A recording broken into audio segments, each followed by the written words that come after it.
একেবারে গণমানুষের জন্য, বাংলাদেশের খেটে খাওয়া মানুষের জন্য, সেটি আমরা বারবার দেখেছি। এবং তার যিনি মাতা রয়েছেন বিএনপি চেয়ারপারসন বেগম খালেদা জিয়া, তিনিও গণতন্ত্রে বিশ্বাস করতেন এবং তিনিও গণতন্ত্রের স্বার্থে কারো সঙ্গে কখনোই আপোষ করেননি এবং তিনি সবসময় গণতন্ত্রের পক্ষে ছিলেন এবং গণতন্ত্রের জন্য তিনি লড়াই করেছেন বাংলাদেশের জনগণের জন্য। জনাব তারেক রহমান, বিএনপির ভারপ্রাপ্ত চেয়ারম্যান, তিনিও যেমন তার বক্তব্যে তিনি যে বাংলাদেশে ফিরেছেন 17 বছরেরও বেশি সময় পরে, বাংলাদেশে ফিরে তিনি যে গণসংবর্ধনায় তিনি যে অংশ নিয়েছিলেন এবং গণসংবর্ধনায় তিনি যে বক্তব্য দিয়েছেন, তার যে ঐতিহাসিক স্বদেশ প্রত্যাবর্তন, সেই স্বদেশ প্রত্যাবর্তন উপলক্ষে তাকে যে অভ্যর্থনা দেওয়া হয়, সেই অভ্যর্থনার মঞ্চে দাঁড়িয়ে তিনিও কিন্তু বলেছেন যে তার মা বিএনপি চেয়ারপারসন বেগম খালেদা জিয়া তিনি তার জীবন উৎসর্গ করেছেন বাংলাদেশের জনগণের জন্য, বাংলাদেশের জনগণের অধিকার আদায়ের জন্য। এবং আমরা আজকে দেখতে পাচ্ছি বিএনপির ভারপ্রাপ্ত চেয়ারম্যান জনাব তারেক রহমান তিনি আসলে ঢাকা বিশ্ববিদ্যালয়ের যে কেন্দ্রীয় মসজিদ আছে তার পাশে ইনকিলাব মঞ্চের মুখপাত্র যিনি ছিলেন, যিনি শহীদ হয়েছেন ফয়সাল নামে এক শুটার, সেই শুটারের গুলিতে যাকে আসলে চিহ্নিত করা হয়েছে কিন্তু তাকে এখন পর্যন্ত আইন শৃঙ্খলা রক্ষাকারী বাহিনী ধরতে পারেনি, তাকে আসলে সমাহিত করা হয়েছে ঢাকা বিশ্ববিদ্যালয়ের পাশে।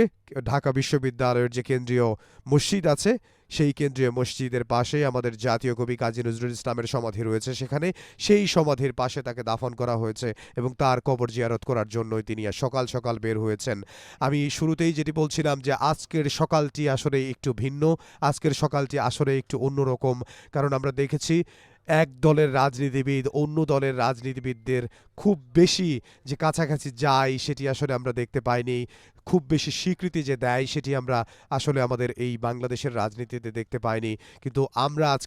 আজ সকালে আমরা যেটি দেখছি যে বিএনপির ভারপ্রাপ্ত চেয়ারম্যান জনাব তারেক রহমান তিনি আসলে ইনকিলাব মঞ্চের যিনি মুখপাত্র ছিলেন শরীফ ওসমান হাদি, যিনি গুলিতে শহীদ হয়েছেন, বাংলাদেশের কথা বলতে যেয়ে, ন্যায্যতার কথা বলতে যেয়ে, ইনসাফের কথা বলতে যেয়ে যিনি শহীদ হয়েছেন, তার স্মৃতির প্রতি, তার কবরে, তার আত্মার প্রতি শ্রদ্ধা জানাতে জনাব তারেক রহমান বিএনপির ভারপ্রাপ্ত চেয়ারম্যান তিনি আসলে ছুটে যাচ্ছেন ঢাকা বিশ্ববিদ্যালয়ের কেন্দ্রীয় যে জামে মসজিদ রয়েছে সেই মসজিদের পাশে, জাতীয় কবি কাজী নজরুল ইসলামের যেখানে সমাধি রয়েছে তার পাশে আসলে সমাহিত করা হয়েছে আমাদের বাংলাদেশের ক্ষণজন্মা, যিনি আসলে বাংলাদেশে খুব অল্প সময়ের জন্য রাজনীতি করতে পেরেছেন কিন্তু তার সেই রাজনীতির যে প্রভাব, সেই প্রভাবটা বাংলাদেশের রাজনীতিতে একেবারেই স্পষ্ট এবং সেটা একটা বড় প্রভাব ফেলেছে বলেই আমরা দেখতে পাচ্ছি। এবং তিনি যেমন বাংলাদেশ দেখতে চেয়েছেন, তিনি বারবার তার বক্তব্যে তিনি বলেছেন শহীদ রাষ্ট্রপতি জিয়াউর রহমানের কথা, তিনি বারবার শহীদ ওসমান হাদি তিনি বারবার তার বক্তব্যে কিন্তু আমরা দেখেছি বিএনপির চেয়ারম্যান যিনি গণতন্ত্রের জন্য লড়াই করে গেছেন, বাংলাদেশের আপসহীন নেত্রী বেগম খালেদা জিয়া, তার কথা তিনি তার বক্তব্যে বারবারই বলতেন। এবং তিনি যখন অসুস্থ হয়ে রাজধানীর এভার কেয়ার হসপিটালে ভর্তি ছিলেন বিএনপির চেয়ারপারসন বেগম খালেদা জিয়া, তখন আমরা দেখেছি শহীদ ওসমান হাদি তিনি হাত তুলে দোয়া করছিলেন বেগম খালেদা জিয়ার জন্য। আমরা এই মুহূর্তে দেখতে পাচ্ছি বিএনপির ভারপ্রাপ্ত চেয়ারম্যান জনাব তারেক রহমান তার যে গাড়িবহর, সেই গাড়িবহরটি আমরা দেখতে পাচ্ছি, সেই গাড়িবহরটি ঢাকা বিশ্ববিদ্যালয়ে এসে পৌঁছেছে এবং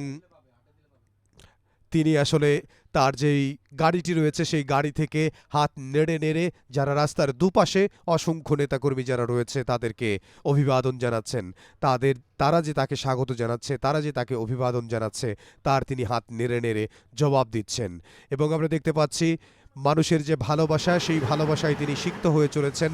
বাংলাদেশে।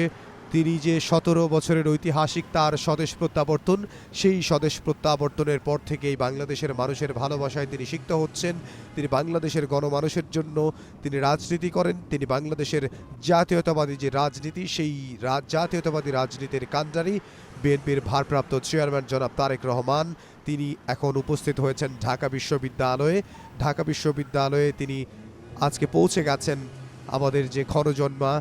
খরজন্মা বীর, যিনি আসলে বাংলাদেশি জাতীয়তাবাদের পক্ষে কথা বলতে যেয়ে, যিনি ন্যায়ের কথা বলতে যেয়ে, যিনি ন্যায্যতার কথা বলতে যেয়ে, যিনি আসলে বাংলাদেশের একটি পরিচ্ছন্ন রাজনীতি করতে যেয়ে যিনি শহীদ হয়েছেন, সেই বীর শহীদ ওসমান হাদি